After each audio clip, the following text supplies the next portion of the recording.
Science के geography का यानी भूगोल का पहला चैप्टर कंप्लीट कर लिया था, जो 2 पार्ट में था, पार्ट 1 और पार्ट 2 करके। और आज हम उसी के क्वेश्चन आंसर देखेंगे, ठीक है, जो सब्जेक्टिव होगा, और ऑब्जेक्टिव हम नेक्स्ट वीडियो में देखेंगे। चलिए ठीक है, तो हम सब्जेक्टिव की तरफ बढ़ते हैं और देखते हैं भारत आकार और स्थिति के सब्जेक्टिव कुछ क्वेश्चंस के बारे में। और मैं बता दूं एक बार फिर से कि ऑब्जेक्टिव क्वेश्चन क्लियर होते ही आप लोगों को नोट्स दे दिया जाएगा, ठीक है। और वीडियो के डिस्क्रिप्शन में पार्ट 1 और पार्ट 2 का लिंक मिल जाएगा, जो भी स्टूडेंट है वो जाकर के जल्दी से देखें। और जिन्हें नोट्स चाहिए वो नोट्स के लिए भी हमारे व्हाट्सएप ग्रुप को ज्वाइन करें या फेसबुक ग्रुप को ज्वाइन करें, वो आपको डिस्क्रिप्शन में लिंक मिल जाएगा। चलिए, और अपने दोस्तों के साथ जरूर शेयर करिएगा जो पढ़ना चाह रहे हैं या आगे आकर के किसी भी सेंट्रल यूनिवर्सिटी में पढ़ना चाह रहे हैं और उस हिंदी मीडियम के छात्र हैं। चलिए ठीक है, तो हम क्वेश्चन आंसर की तरफ बढ़ते हैं, ठीक है। तो क्वेश्चन नंबर 1, कितना नंबर, क्वेश्चन नंबर पहला देखेंगे हम। अरब सागर तथा बंगाल की खाड़ी में स्थित द्वीप समूह का नाम बताइए। दक्षिण में कौन कौन से द्वीपीय देश हमारे पड़ोसी है। ठीक है दोस्तों, तो हमने पढ़ा था, यहाँ पे देख रहे हैं कि यहाँ पे हमारा बे ऑफ बंगाल है, ठीक है, यहाँ पे हमारा बे ऑफ बंगाल है, यानी कि ये जो है हमारा बंगाल की खाड़ी है, और इसमें हमारा यूनियन टेरिटरीज यानी केंद्र शासित प्रदेश जो द्वीप समूह राष्ट्र है वो हमारा यहाँ पे क्या है, द्वीप समूह जो राष्ट्र है हमारा, सॉरी द्वीप समूह, हाँ द्वीप समूह जो है, ठीक है, राष्ट्र नहीं, द्वीप समूह राष्ट्र हमारा श्रीलंका और मालदीव हो गया। चलिए, जो हमारा यूनियन टेरिटरीज यहाँ पे है बे ऑफ बंगाल में, वो है अंडमान और निकोबार द्वीप समूह। कौन कौन है, अंडमान और निकोबार द्वीप समूह। ये क्या कहाँ है, तो बंगाल की खाड़ी में। कहाँ है, बंगाल की खाड़ी में। अब बात कर लेते हैं हम अरब सागर के।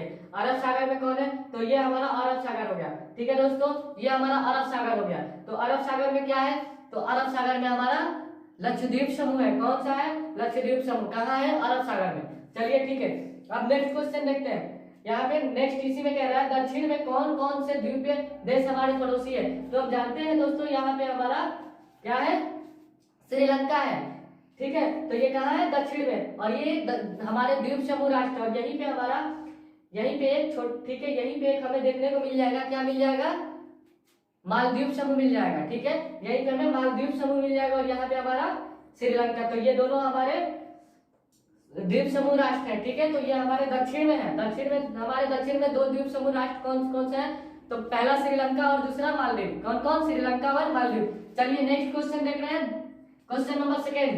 उन देशों का नाम बताइए जो क्षेत्रफल में भारत से बड़े हैं। उन देशों का नाम, जो हम पार्ट 2 में पढ़े थे दोस्तों, और पार्ट 1 में भी, कि क्षेत्रफल के आधार पर भारत विश्व का 7वां सबसे बड़ा देश है, और इसकी कुल भौगोलिक क्षेत्रफल की बात करें तो ये कितना है, 32.8 लाख वर्ग किलोमीटर, ठीक है, यानी 1 मिलियन वर्ग किलोमीटर लिख सकते हैं, ठीक है,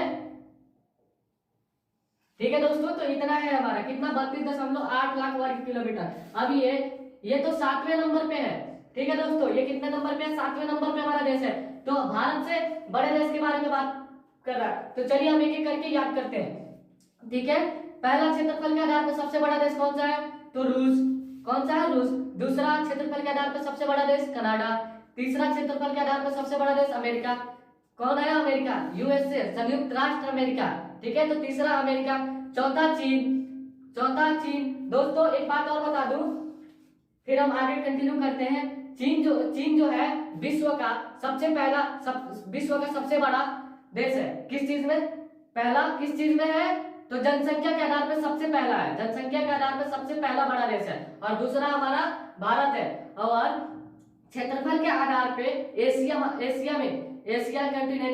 कॉन्टिनेंट में भारत हमारा तीसरा सबसे बड़ा देश है। क्षेत्रफल के आधार पे एशिया कॉन्टिनेंट में तीसरा हमारा सबसे बड़ा देश कौन सा है, भारत है, ठीक है। और पहला रूस है, पहला रूस है, रूस भी हमारा एशिया कॉन्टिनेंट में आता है और सबसे बड़ा रूस है। और दूसरा हमारा चीन है, तीसरा हमारा भारत है। पहला रूस, दूसरा चीन और तीसरा भारत। किस चीज में, एशिया कॉन्टिनेंट में, क्षेत्रफल के आधार पर सबसे बड़ा देश। और पूरे वर्ल्ड में, पूरे दुनिया में, विश्व में सबसे बड़ा देश के बारे में अब हम बात करेंगे। सात सबसे बड़े देश के बात करेंगे पूरे विश्व में, और 7वां सबसे बड़ा देश है विश्व में भारत। हमारा देश 7वां सबसे बड़ा देश है विश्व में, और एशिया कॉन्टिनेंट में तीसरा, और जनसंख्या के आधार पर विश्व में दूसरा, जनसंख्या के आधार पर विश्व में दूसरा, ठीक है। चलिए अब हम देखते हैं, हमने 4 देख लिया, कौन कौन, पहला रूस, दूसरा कनाडा, तीसरा अमेरिका, चौथा चीन। अब 5वां देखेंगे, 5वां ब्राजील है। पांचवा ब्राजील है, किस चीज में, क्षेत्रफल के आधार पर सबसे बड़ा देश में, क्षेत्रफल के आधार पर सबसे बड़ा देश में 5वें नंबर पे कौन सा आता है? ब्राजील। और 6वें नंबर पे कौन सा आता है? तो ऑस्ट्रेलिया। 6वें नंबर पे कौन सा आता है? तो हमारा ऑस्ट्रेलिया आता है। चलिए तो हम नेक्स्ट क्वेश्चन देखते हैं दोस्तों। क्वेश्चन नंबर 3, हमारे उत्तर पश्चिम, उत्तरी तथा उत्तर पूर्वी देशों का नाम बताइए। एक सेकेंड दोस्तों, थोड़ा गला सूख गया है।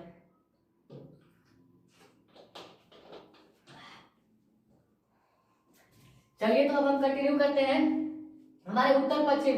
तो दोस्तों हमारा जो ये है उत्तर पश्चिम है, यहाँ पे हमारा उत्तर पश्चिम में कौन सा है? तो उत्तर पश्चिम में हमारा चीन है।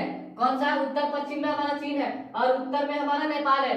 उत्तर पश्चिम में चीन, उत्तर में हमारा नेपाल। उत्तर पश्चिम में हमारा कौन पड़ोसी देश है? तो चीन है। और उत्तर में हमारा कौन पड़ोसी देश है? तो नेपाल है। और उत्तर पूर्व की बात कर रहा है तो उत्तर पूर्व में हमारा कौन सा पड़ोसी देश है? तो म्यांमार है। कौन सा है? म्यांमार। उत्तर पूर्व में हमारा कौन पड़ोसी देश है? तो म्यांमार। चलिए क्वेश्चन नंबर 4 देखते हैं दोस्तों। भारत में किन किन राज्यों से कर्क रेखा गुजरती है, उनके नाम बताइए। तो हम इसमें मैप के आधार पर बढ़िया से समझेंगे, ठीक है। मैप पे जो हमने बताया था कर्क रेखा 23 डिग्री 30 यानी 23.5 डिग्री, इसे हम 23/2 लिख सकते हैं। 23 डिग्री 1.5। चलिए तो हम बुक और मैप के माध्यम से बेहतरीन तरीके से समझने की कोशिश कर रहे हैं, ठीक है दोस्तों। तो आप लोगों को दिख रहा होगा मैप। अगर से बुक लिए हैं तो बुक में ओपन करें पेज नंबर 5। कितना? पेज नंबर 5 ओपन करें और देखें यहाँ जो है हमारा गुजरात है। कौन है? गुजरात। यहाँ पे हमारा गुजरात और यहाँ पे राजस्थान है। और एक और बात दोस्तों, अगर जो क्वेश्चन आ जाए ऑब्जेक्टिव में कि भारत के सबसे लंबी तटीय रेखा वाला राज्य कौन सा है, भारत के सबसे लंबी तटीय रेखा वाला या भारत के सबसे बड़ी तटीय रेखा वाला, निम्न में से भारत के सबसे बड़ी तटीय रेखा वाला क्या नाम बताए? तो बेधरा गुजरात, ठीक है दोस्तों। गुजरात होगा। कौन सा होगा? सबसे बड़ी तटीय रेखा वाला राज्य गुजरात है। कौन सा है? गुजरात है, ठीक है। अब यहाँ पे हमारा दोस्तों राजस्थान हो गया। कौन सा हो गया? यहाँ पे हमारा राजस्थान हो गया, ठीक है। अब यहाँ पे गुजरात, यहाँ पे राजस्थान, यहाँ पे मध्य प्रदेश, देख सकते हैं आप यहाँ पे मध्य प्रदेश है। कौन है? यहाँ पे मध्य प्रदेश है।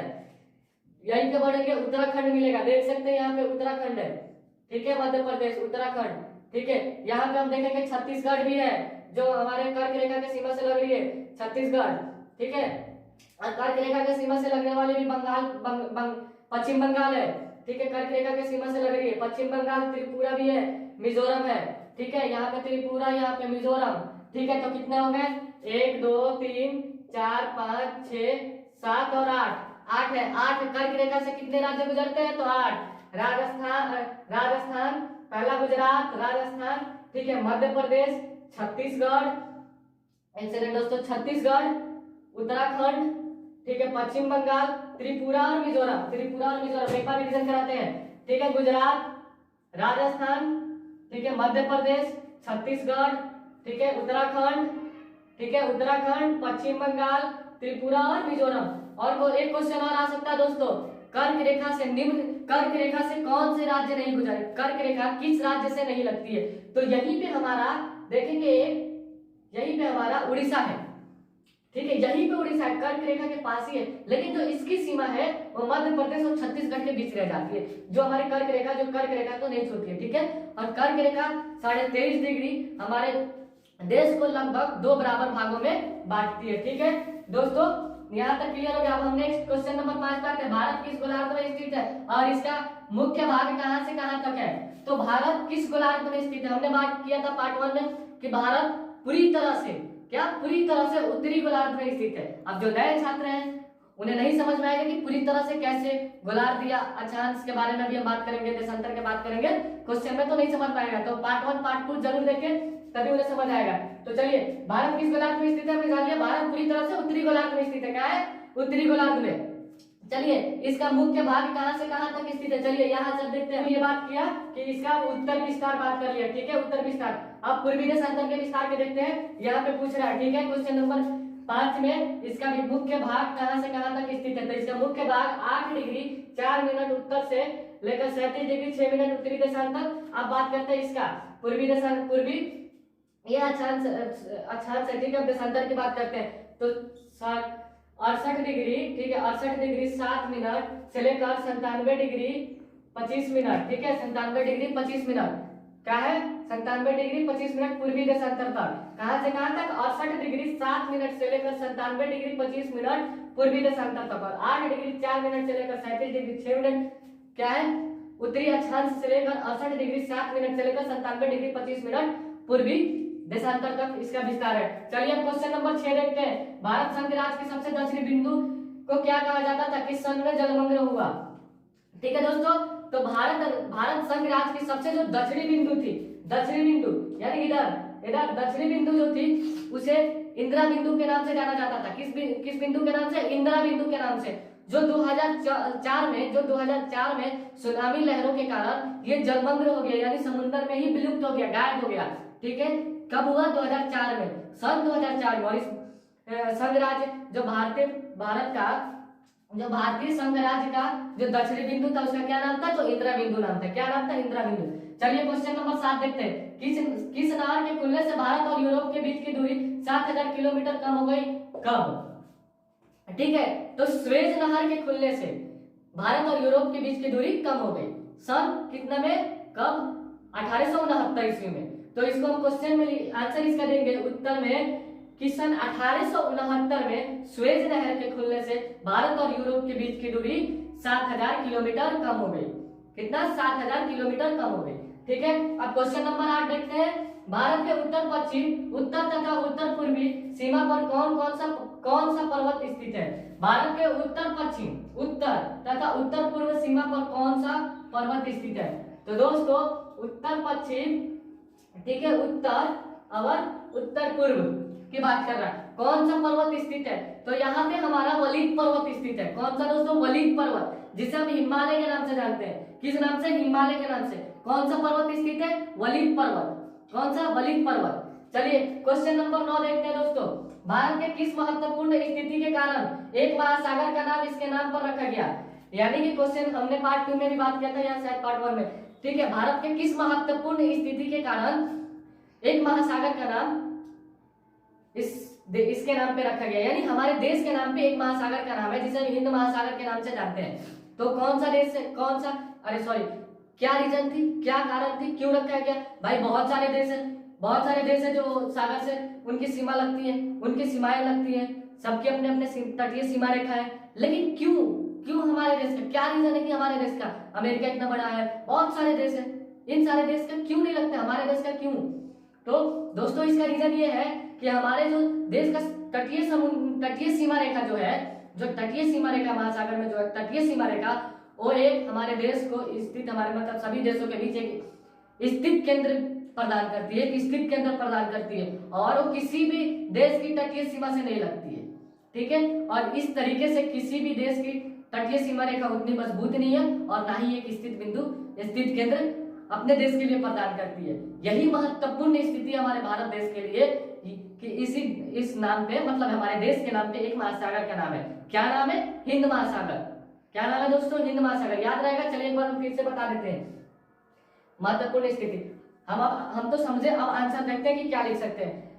हमारे भारत देश की तटीय सीमा रेखा, जो हमारे भारत देश की तटीय सीमा रेखा है, वो एक स्थित केंद्र प्रदान करती है। इस तरह किसी भी देश की तटीय सीमा रेखा ना ही इतना मजबूत है, ना ही वो किसी भी तरह के एक स्थित केंद्र प्रदान करें। यही महत्वपूर्ण स्थिति के कारण हमारे भारत देश के नाम पे एक महासागर है जिसका नाम हिंद महासागर है।